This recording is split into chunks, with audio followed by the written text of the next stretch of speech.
안녕하세요, 김 소장입니다. 예, 안녕하세요. 조기현 변호사입니다. 네, 오늘은 대한중앙의 조기현 변호사님이랑 부산에 내려오셔가지고 제가 국밥도 한 그릇 먹고 또 궁금했던 점에 대해서 한번 여쭤보려고 이렇게 카메라를 들었습니다. 최근에 그 폭행 사건이 있었습니다.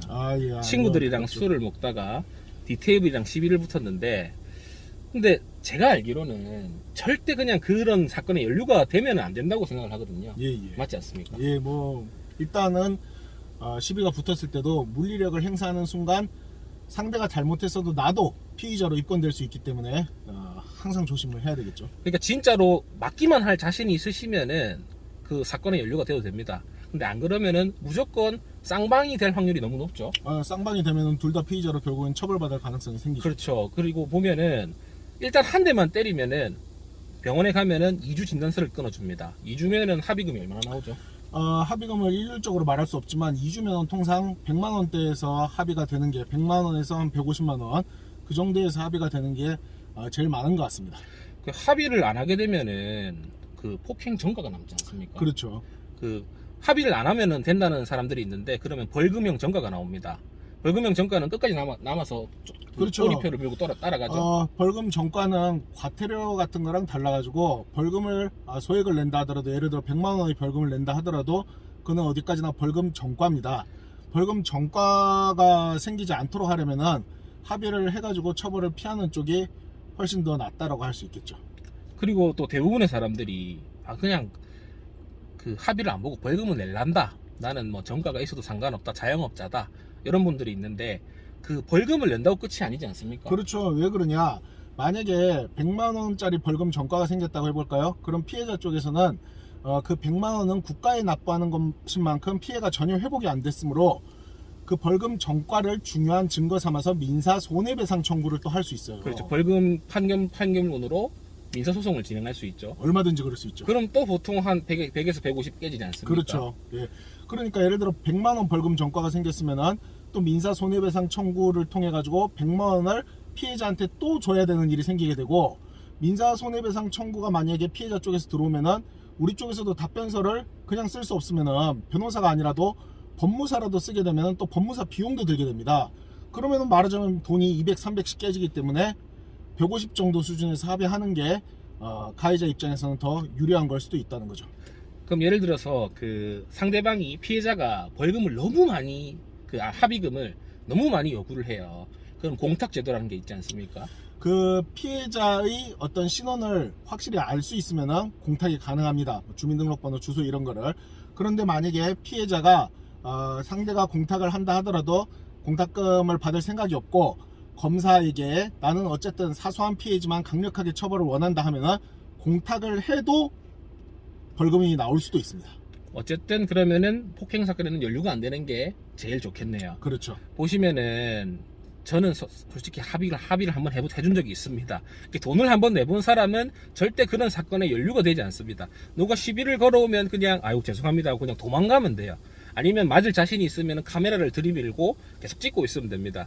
근데 지금 보시면은 20대 30대들 막 피가 뜨거운 사람들, 술만 먹으면 막 장군이 빙의가 되나 봐요. 강개토 대왕이 빙의가 되고 막 이순신 장군이 빙의가 되고, 눈만 쳐다보면 그냥 싸우는 거예요. 특히 부산에서 좀 많은 술 먹으면 그런 일들이 많이 있는데, 그런 분들은 꼭 이 영상을 보시고 경각심을 가지셨으면 좋겠습니다. 무조건 폭행은 하면 안 됩니다. 맞을 자신이 있으면 하면 됩니다.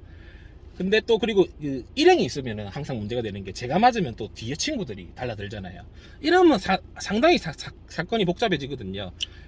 가해자가 많아지면 특수폭행으로 입건이 될 수도 있어요. 특수폭행 같은 경우에는 반의사 불벌죄가 아니기 때문에 상대가 처벌을 원하지 않는다 하더라도 원칙적으로 사건은 진행되게 됩니다. 물론 합의가 이루어지면 특수폭행이라 하더라도 기소유예로 끝나는 게 대부분이긴 하겠죠.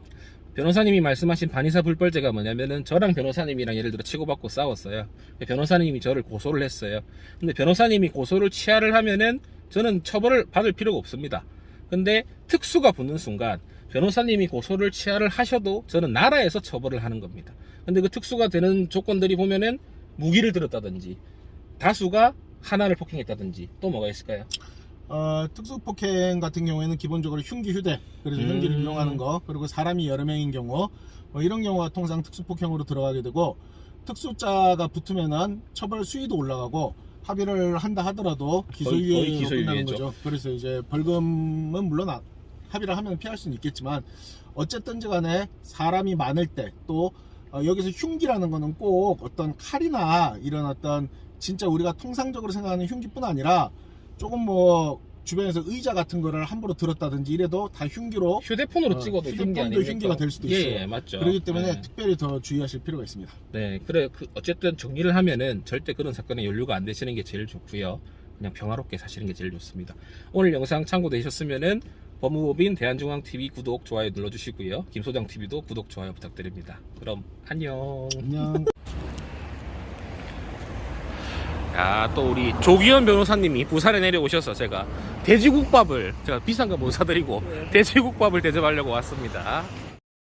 여기 동래구에 미남에 반도브라 스카이뷰 있는 쪽에 있는 돼지국밥 집으로서 제가 한 10몇 년 넘게 오고 있는 그런 단골집입니다. 그렇잖아. 오늘 또 대한중앙 조기현 변호사님이랑 부산에서 돼지국밥을 또 전구지를 넣어줘야 됩니다. 전구지를 섞어줘야 부산 스타일입니다. 으로 너무 많이 들었다. 저도 한 잔 주세요. 소장님 아유, 반갑습니다. 반갑습니다. 또 제가 또 이렇게 부산에 올 일이 있어서 왔는데 소장님이랑 부산에서 제일 유명한 돼지국밥집. 나요. 저는 이제 서울에서 순댓국 먹는 사람인데 부산 오니까 돼지국밥 먹어줘야 되는 거 아니겠습니까? 냄새가 좀 나지 않습니까? 근데 괜찮습니다. 좋습니다. 아주 좋고요. 전구지 섞어주는 건 필수입니다.